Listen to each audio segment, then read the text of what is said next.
Here, and we're going to place it on the left side, and we're going to use the arrow keys, the left and the up arrow key, to just kind of get it centered in there. I'm going to go ahead and name this background left. I'm going to duplicate it, Control J, and then I'm going to move it over to my right side, and I'm going to match my little snowflakes here. So we're going to go right here. You might have to just use your arrow keys again to nudge it around.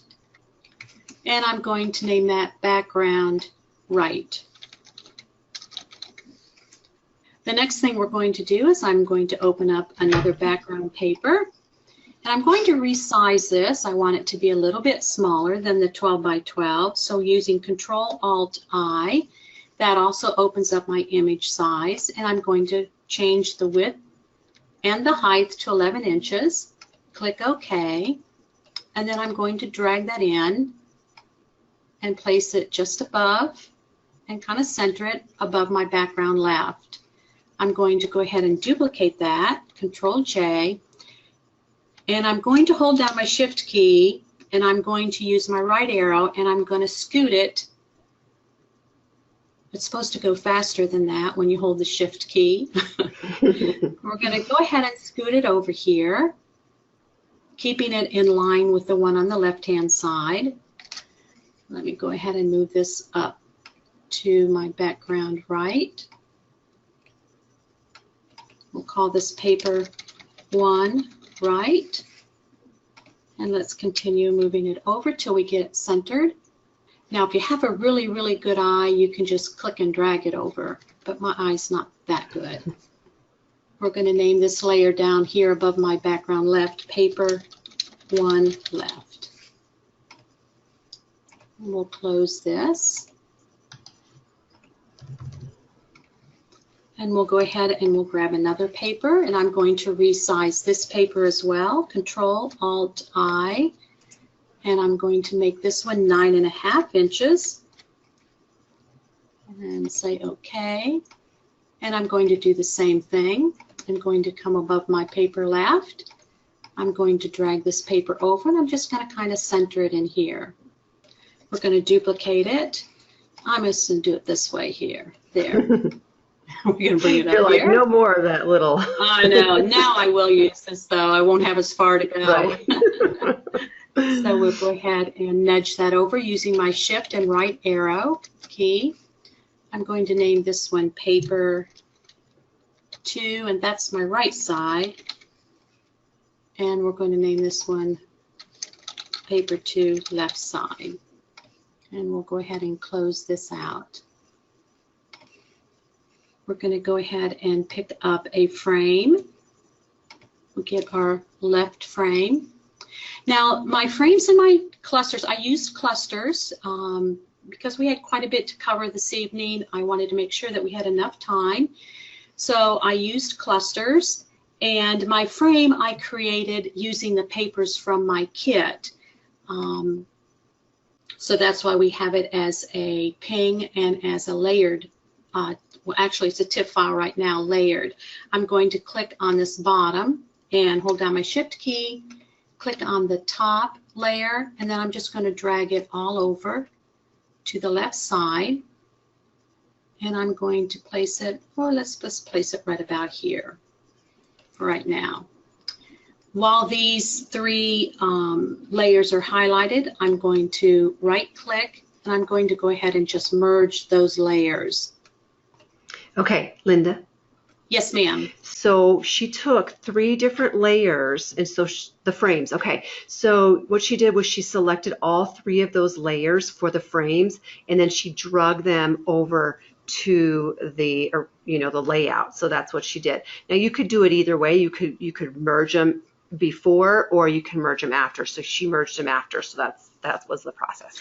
Right, and I have another one to do here, so we'll go ahead and do it that way. Awesome. We'll go ahead and merge all 3 of these together.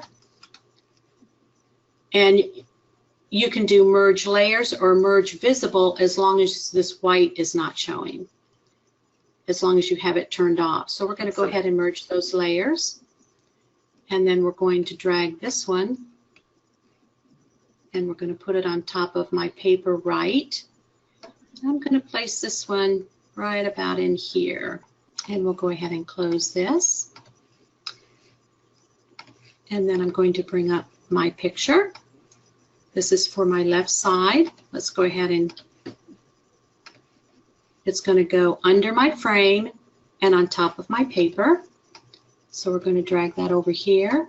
I'm going to line her up, and I'm going to go ahead and line her, tilt her a little bit so she lines up a little better with that frame while I can see it.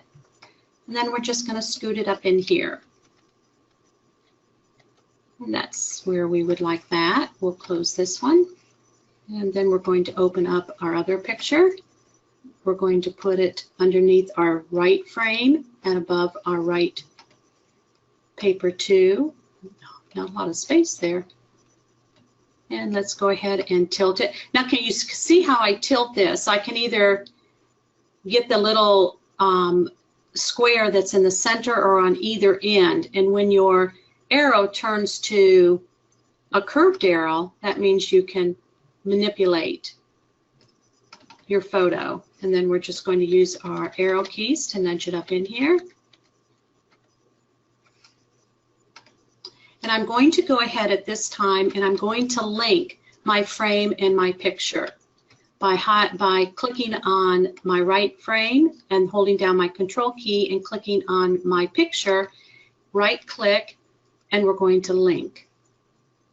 Let's go ahead and name this pic. And we're going to do the same thing for this one here. And we're going to link those, and we'll go ahead and name this pic. This allows me, if I want to move this around, it allows me to move the frame and the picture together without having to go back and activate both of those layers. I can just have my one layer active and it's going to pick up whatever is linked to it so we can move it around. And then we're going to go in and we're going to get our element. This is the cluster, and then I added the holly branch to it. We're going to highlight both of those and drag them over. We're going to put them down here above the frame on the left side, and then we're going to adjust it right about here. Should make that a little larger for you all to see, and put it right here. Now I'd like this little holly branch to go behind my frame, so I'm just going to highlight the holly branch, activate it alone, and just drag it down behind my frame and my picture, and then it's tucked behind. We'll go ahead and get our cluster for the right side. So now we have our cluster, and then we'll just click on our cluster and drag it in, and we'll position it where we want it. Hope you enjoyed this quick snippet of a 2-page spread. Now, doesn't Linda have the sweetest voice? I just love her voice. She is known to us as the Queen of Clusters. So you might want to also check out her clusters class by going inside the membership area and just typing out Linda. Oops, let me go in there. Hit the search button, go to Linda, spell her name right, and then hit the enter key, and then you can find out some of her other classes that she has taught before. So check that out. Also go back into the Academy to watch the entire 2-page spread so that you can go into the 2017 members classes and then click on that. And I believe it's the second one down, create a 2-page spread with Linda. Just go in there and it will show you 2 different 2-page spreads from the very, very beginning to the very, very end. You just saw a short 9-minute clipping of that class. This class is about an hour and a half long. Another thing too you might want to do is join us in our private Facebook community if you have not already. And also a lot of people are starting to join me in my private Facebook page, which is fantastic because you never know when those communities are going to have a glitch.